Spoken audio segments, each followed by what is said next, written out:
ஈரானுடைய கப்பல் மேல உக்ரைன் தாக்குதல் நடத்தியிருக்கு. யுஎஸ் தான் நீங்க வாய் தவறி உக்ரைன் சொல்லிட்டீங்க அப்படின்னு நீங்க நினைக்கிறீங்களா? இல்ல, நான் சொன்னது கரெக்ட் தான். உக்ரைன் தான் ஈரான் மேல தாக்குதல் நடத்திருக்காங்க. என்னடா அது, ஏற்கனவே இந்த பிரச்சனை தலைக்கு மேல போய்கிட்டு இருக்கு, இதுல உக்ரைன் வேறையா அப்படின்னு ஒரு கேள்வி வருதுல.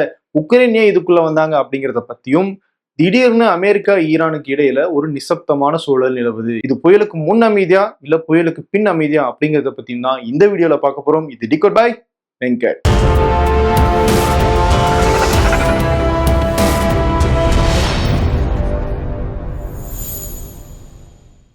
வீடியோக்குள்ள போறதுக்கு முன்னாடி ஒரு ரிக்வெஸ்ட்.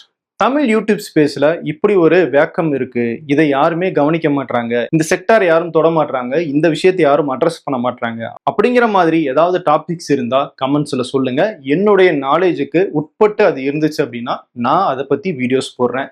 ஜஸ்ட் இதை தெரிஞ்சுக்கிறதுக்காக தான், அடுத்தடுத்து நம்மளுடைய சேனலை எப்படி டெவலப் பண்ணலாம் அப்படிங்கிற நோக்கத்துக்காக தான் கமெண்ட் பண்ணுவீங்க அப்படின்னு நான் நம்புறேன். வாங்க வீடியோக்குள்ள போகலாம். கடந்த 13 நாட்களாக அமெரிக்கா ஈரான் மேல அட்டாக் பண்ணாங்க, பதிலடியாக ஈரானும் அட்டாக் பண்ணாங்க. ஆனா திடீர்னு அந்த தாக்குதலை அமெரிக்கா நிறுத்திட்டாங்க, பதில் தாக்குதல் நடத்துறதை ஈரானும் நிறுத்திட்டாங்க.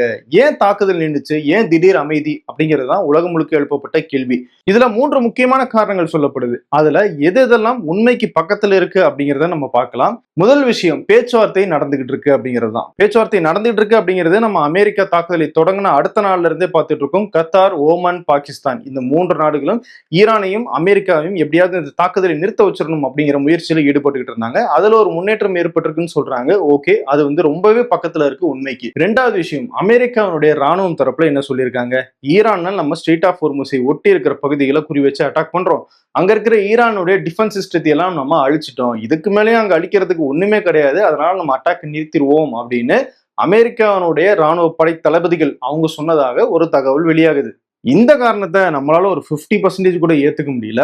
காரணம் என்ன அப்படின்னா, ஸ்ட்ரெய்ட் ஆஃப் ஹோர்முஸை சுத்தி ஏன் அட்டாக் பண்றாங்க, ஈரான் அந்த பக்கமா போற வர்த்தக கப்பல்கள் மேல அட்டாக் பண்ணிடக்கூடாது அப்படிங்கிற காரணத்துக்காக தான். வர்த்தக கப்பல்கள் மேல அட்டாக் பண்ணணும்னா அதுக்கு ஸ்ட்ரெய்ட் ஆஃப் ஹோர்முஸ் பக்கத்துல இருக்கிற ஏரியால இருந்து அட்டாக் பண்ணா மட்டும்தான் முடியுமா என்ன? எங்கேயோ இருக்கிற ஜோர்டான், கிட்டத்தட்ட 1000 கிலோமீட்டர் தள்ளி இருக்கு, அந்த ஜோர்டான் மேல ஏவுகணை தாக்குதலை ஈரான் நடத்திட்டு இருக்காங்க. அப்படி இருக்கும்போது அவங்களுடைய எல்லையில இருக்கிற இந்த ஸ்ட்ரெய்ட் ஆஃப் ஹோர்முஸ்ல அவங்களால ஒரு ட்ரோன் இருந்தா போதும், ஈஸியா அட்டாக் பண்ணி கப்பல்கள் நிறுத்திடலாம். அதை கன்னி வெடிகளை வேற வச்சிருக்கோம் அப்படின்னு ஈரான் சொல்றாங்க. இன்னைக்கு கூட ஒரு கப்பல் கன்னி வெடியில சிக்கி தீப்பற்றி எரிஞ்சிருக்கு அப்படிங்கிற ஒரு தகவலை ஐஆர்ஜிசி படையினர் சொல்றாங்க. அப்படி இருக்கும்போது ஈரானுடைய அந்த டிஃபென்ஸ் சிஸ்டத்தை எல்லாம் நாங்க அழிச்சிட்டோம் அப்படின்னு அமெரிக்கா சொல்றத நம்மளால எப்படி நம்ப முடியும்? அப்படியே அழிச்சிருந்தாலும் ஈரானால தொடர்ந்து அந்த பக்கமாக போற கப்பல்கள் மேல தாக்குதல் நடத்த முடியும் அப்படிங்கிறது தான் இருக்கிற ரியாலிட்டி. இந்த காரணத்தை நம்ப முடியாததுக்கு இன்னொரு முக்கியமான காரணம் சொல்றேன். இது அமெரிக்க அரசாங்கத்துக்கு ஆதரவான ஊடகங்கள் மூலமாக வெளியான தகவல். அதுவுமே இந்த தகவல் மேல ஒரு சந்தேகத்தை ஏற்படுத்துச்சு. 3வது முக்கியமான காரணம் இருக்கு. அது என்ன? அமெரிக்காவினுடைய டிஃபென்ஸ் கேப்பபிலிட்டிஸ், அவங்களுடைய வான்வெளி பாதுகாப்பு அமைப்புகள், பேட்ரியட் மிசைல்ஸ்ன்னு சொல்லுவாங்க. அதாவது வர ஏவுகணைகளை தடுத்த அழிக்கிற ஏவுகணைகள். இந்த ஏவுகணைகளுடைய அளவு குறைஞ்சிருக்கு. அதனாலதான் அமெரிக்க ராணுவத்தினுடைய ஜெனரல் கெயின் அவர் இல்ல, நம்ம இந்த தாக்குதலை கொஞ்ச நாளைக்கு நிறுத்தும், ஏன்னா நம்ம கிட்ட டிஃபென்ஸ் கேப்பபிலிட்டிஸ் குறைஞ்சிக்கிட்டே இருக்கு, அந்த ஆயுதங்களை எல்லாம் ரீஸ்டாக் பண்றதுக்கு கொஞ்சம் டைம் தேவைப்படுது அப்படின்னு ஒரு அறிவுறுத்தலை டொனால்ட் ட்ரம்ப்புக்கு கொடுத்ததாக செய்தி வெளியாகி இருக்கு. அந்த நியூஸ் டொனால்ட் ட்ரம்ப்புக்கு ஆதரவா இருக்கிற ஒரு மீடியால வந்ததுனால அதை நம்ம நம்ப முடியாது, அதுல சந்தேகம் இருக்கு அப்படின்னு நீங்க சொன்னீங்க, ரைட்டு. இந்த நியூஸ் டொனால்ட் ட்ரம்ப்புக்கு எதிராக இருக்கிற ஊடகத்துல வந்துருந்துச்சுன்னா அதை மட்டும் நம்ம எப்படி நம்புறது? அங்க உங்களுக்கு சந்தேகம் வரலையா? என்ன ப்ரூஃப் இருக்கு அப்படின்னு நீங்க கேட்கலாம். சரிதான், நம்ம கிட்ட இருக்கிற ஆதாரங்கள் என்ன அப்படிங்கிறத பார்த்திடலாம். நம்ம சொன்னதான் தப்பு. ஐநாவுக்கான அமெரிக்காவுடைய தூதர் மைக் வால்ஸ் அவர் என்ன சொல்றாருன்னு பாருங்க. Look, we have to take a step back here in that a lot of stockpiles were depleted, not only from what we gave Ukraine over the last however many years, 4 or 5 years, and the administration inherited, the Secretary Hegseth inherited a depleted situation from not only Ukraine, but also the ongoing fight with the Houthis under the Biden administration and a depleted military under the Biden administration. So they have decided, one, they're going to new types of munitions, cheaper munitions, new technologies, but also with these new defense budgets, rebuilding our great military. However, but you acknowledge I want to be clear. No, I want to acknowledge they're depleted though at this moment. I want to be crystal clear. The U.S. military, and I've verified this every which way, has everything that it needs to conduct this campaign as effectively as it needs to be. And I have to tell you, the people that are leaking this nonsense deserve to be in jail. அவர் என்ன சொல்றாருன்னா, Donald Trump ஆட்சிக்கு வரும்போதே அமெரிக்க ராணுவத்தினுடைய அந்த defence capabilities, அவங்களுடைய ஆயுதம் stocks வந்து கம்மியாக இருக்கு. காரணம், உக்ரைன் ரஷ்யா போர்ல பெரிய அளவுல உக்ரைனுக்கு அமெரிக்கா ஹெல்ப் பண்ணிட்டு இருந்தாங்க. அதுல நிறைய கொடுத்துட்டாங்க. அது போக கல்ஃப்ல கொடுத்துக்கிட்டு இருக்காங்க. இன்னும் நிறைய நாடுகளுக்கு சப்ளை பண்ணிட்டு இருக்காங்க. அதனால டொனால்ட் ட்ரம்ப் கவர்மெண்ட் வரும்போதே அவங்க கையில குறைவான ஆயுதம் தான் இருந்துச்சு அப்படின்னு ஒரு ஸ்டேட்மெண்ட்டை கொடுக்குறாரு. அவரே இன்னொரு ஊடகத்துக்கு கொடுத்த பேட்டியில என்ன சொல்றாருன்னா, நீங்க ஆயுதம் குறைஞ்சிருச்சு அப்படிங்கறத மட்டுமே பாக்குறீங்க. ஈரானுடைய கேப்பபிலிட்டிஸ், ஈரானுடைய இன்ஃப்ராஸ்ட்ரக்சரை நாங்க எவ்வளவு தூரம் அழிச்சிருக்கோம், அதை பார்க்க மாட்டீங்களே அப்படின்னு தன்னை அறியாமையே உண்மையை உளர்றாரு. அவர் சொல்றதை தாண்டி நம்மளும் ஒரு 4-5 வருஷமா என்ன நடந்துட்டு இருக்கு அப்படிங்கறத யோசிச்சு பார்ப்போம். ஒரு பக்கம் உக்ரைன் ரஷ்யா போர்ல உக்ரைனுக்கு சப்போர்ட் ஆயுதம் கொடுக்குறாங்க. கல்ஃப்ல பெரும்பாலான நாடுகளுக்கு அமெரிக்கா ஆயுதம் கொடுக்குறாங்க. சவுத் கொரியாவுக்கு கொடுக்குறாங்க. இது போக போன வருஷம் ஹவுதிகளோட அமெரிக்கா நேரடியாக மோதலில் ஈடுபட்டாங்க. அதுல நிறைய ஆயுதங்கள் செலவு பண்ணியிருக்காங்க. இந்த வருஷம் 40 நாட்கள் ஈரானோட ஏற்கனவே ஒரு போர் நடத்திருக்காங்க. அதுல அமெரிக்கானுடைய டிஃபென்ஸ் சிஸ்டம் நிறைய அடி வாங்கியிருக்கு. இப்படி ஒரு பக்கம் தொடர்ந்து அமெரிக்கா அந்த டிஃபென்ஸ் கேப்பபிலிட்டிஸ் வந்து யூஸ் பண்ணிட்டே இருக்காங்க. எதிர்ப்பு ஆயுதங்களை வந்து பயன்படுத்திட்டே இருக்காங்க. ஆனா அதனுடைய தயாரிப்பு வேகம் அப்படிங்கிறது ரொம்ப கம்மியா இருக்கு. ஈரான் வந்து ட்ரோனையும் மிசைலையும் வந்து ஒரு குடிசை தொழில் மாதிரி செஞ்சுட்டு இருக்காங்க. டெய்லி 100கணக்கான ட்ரோன்களை உருவாக்கிட்டு இருக்காங்க. ரொம்ப சீப்பான ட்ரோன்ஸ் அதெல்லாம். ஆனா அமெரிக்கா உருவாக்குற ஆயுதங்கள் எல்லாமே ரொம்பவே காஸ்ட்லியானது. ஒரு மாசத்துக்கே அவங்களால 50-100 அப்படிங்கிற அளவுல தான் உருவாக்கவே முடியும். அப்படிப்பட்ட பட்சத்துல ஒரு நாளைக்கே 50-100ன்னு நம்ம செலவு பண்ணோம் அப்படின்னா எப்படி அந்த ஸ்டாக்ஸை நம்மளால ரிட்டைன் பண்ண முடியும்? இதுதான் அமெரிக்காவுக்கு இருக்கிற பிரச்சனை. ஸோ அதனாலதான் சொல்றேன், அமெரிக்கா கிட்ட டிஃபென்ஸ்க்கான ஆயுதம் குறைவாக இருக்கு அப்படிங்கிற அந்த காரணம் உண்மைக்கு ரொம்பவே பக்கத்துல இருக்கு. போன வீடியோல நம்ம கரெக்டா தான் கணிச்சிருந்தோம். ஈரான் பேச்சுவார்த்தைக்கு வராங்களோ இல்லையோ, அமெரிக்கா இன்னும் கொஞ்ச நாள்ல ஈரான் கிட்ட போய் பேச்சுவார்த்தைக்கு வாங்க அப்படின்னு சொல்லி கேட்பாங்க அப்படின்னு நம்ம சொன்னோம். ஆனா அது இவ்வளவு சீக்கிரம் நடக்கும் அப்படின்னு சொல்லி நான் எதிர்பார்க்கல. ஓகே, பேச்சுவார்த்தை நடக்கிறது நல்ல விஷயம் தான். பேச்சுவார்த்தை நடந்து போர் முடிவுக்கு வந்து திரும்பவும் அமைதி திரும்பிச்சுன்னா நல்ல விஷயம் தான். ஸோ அது நடக்குதா அப்படிங்கிறத நம்ம பொறுத்திருந்து பார்க்கலாம். இதுக்கிடையில உக்ரைன் ஈரான் மேல ஏன் தாக்குதல் நடத்தினாங்க அப்படிங்கிற அந்த மேட்டருக்கு வருவோம். ஈரானுடைய தெற்கு பகுதியில ஸ்ட்ரெய்ட் ஆஃப் ஹோர்முஸ், அந்த பெர்ஷியன் கல்ஃப் கடல் பகுதி இருக்கு அப்படின்னா அதனுடைய வடக்கு பகுதியில காஸ்பியன் சி அப்படிங்கிற கடல் இருக்கு. இந்த கடல் வழியாக தான் ஈரானும் ரஷ்யாவும் நேரடியாக அந்த வர்த்தகத்துல ஈடுபட்டுக்கிட்டு இருக்காங்க.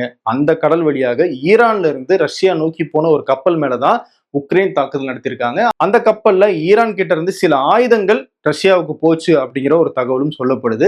அதை குறி வச்சு அட்டாக் பண்ணியிருக்காங்க உக்ரைன். அதுல ஈரானை சேர்ந்த ஒருத்தர் வந்து கொல்லப்பட்டிருக்கிறதாக தகவல் வெளியாக இருக்கு. ஈரானுடைய வெளியுறவுத்துறை அமைச்சர் அப்பாஸ் அராக்சி என்ன சொல்றாரு, ஜெலன்ஸ்கி ஈரானுடைய ஒரு வர்த்தக கப்பலை அட்டாக் பண்ணியிருக்காரு அப்படின்னு சொல்றாரு.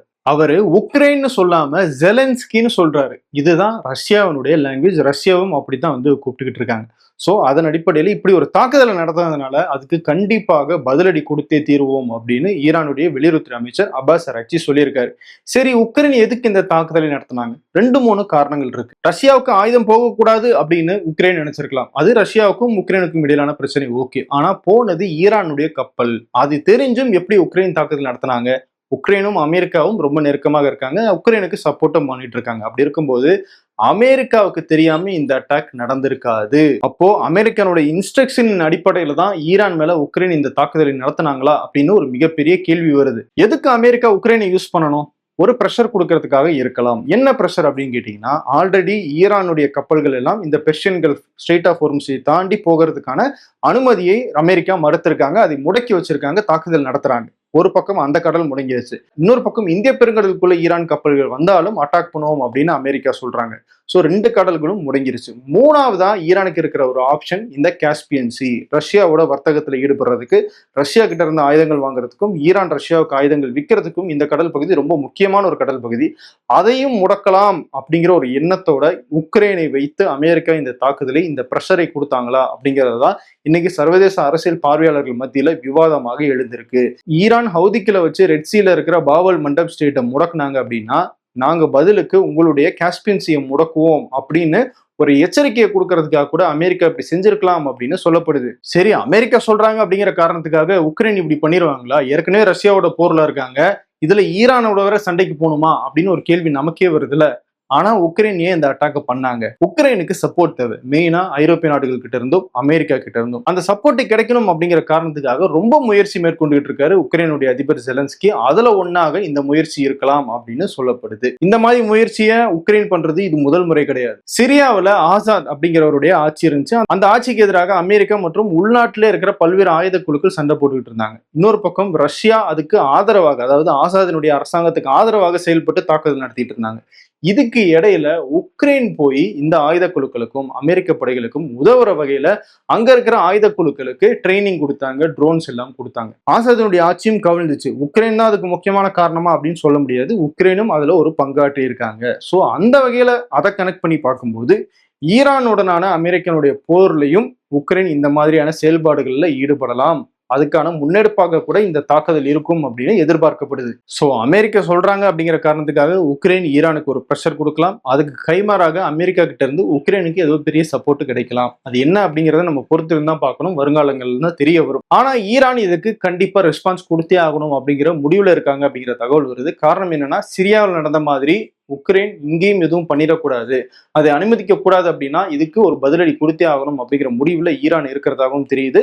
ஈரானுடைய வெளியுறவுத்துறை அமைச்சர் அப்பாஸ் அராக்சியுடைய ஸ்டேட்மெண்ட்ல ஜெலன்ஸ்கின்னு சொல்லும் போதே ஒரு கோபத்தோட தான் சொல்றாரு அப்படிங்கிறது தெரியுது. இதையெல்லாம் தாண்டி இன்னொரு முக்கியமான காரணமும் இருக்கு. உக்ரைன் அதிபர் ஜெலன்ஸ்கி ஒரு யூதை குடும்பத்தை சேர்ந்தவர். சோ அதனால கூட ஈரான் மேல உக்ரைன் நடத்தின இந்த தாக்குதல் அப்படிங்கிறது ரொம்ப சென்சிட்டிவாக பார்க்கப்படுது. பார்ப்போம் ஈரான் என்ன ரெஸ்பான்ஸ் கொடுக்குறாங்க அப்படிங்கறத பொறுத்து தான் உக்ரைன் இந்த போருக்குள்ள எவ்வளவு தூரம் நுழையறாங்க அப்படிங்கிறது நமக்கு தெரிய வரும். இன்னொரு பக்கம் ஹவுதி சவுதி இடையில தாக்குதல் நடந்துட்டு தான் இருக்கு. ஹவுதிகள் சவுதி அரேபியானுடைய ட்ரோன்களை சுட்டி வீழ்த்திருக்காங்க. அராம்கோ அப்படிங்கிற சவுதியினுடைய மிகப்பெரிய எண்ணெய் நிறுவனம், சவுதியினுடைய தெற்குல இருக்கிற அந்த நிறுவனத்தினுடைய கிளையின் மேல தாக்குதல் நடத்தப்பட்டிருக்கிறதாக ஹவுதிகள் சொல்லியிருக்காங்க.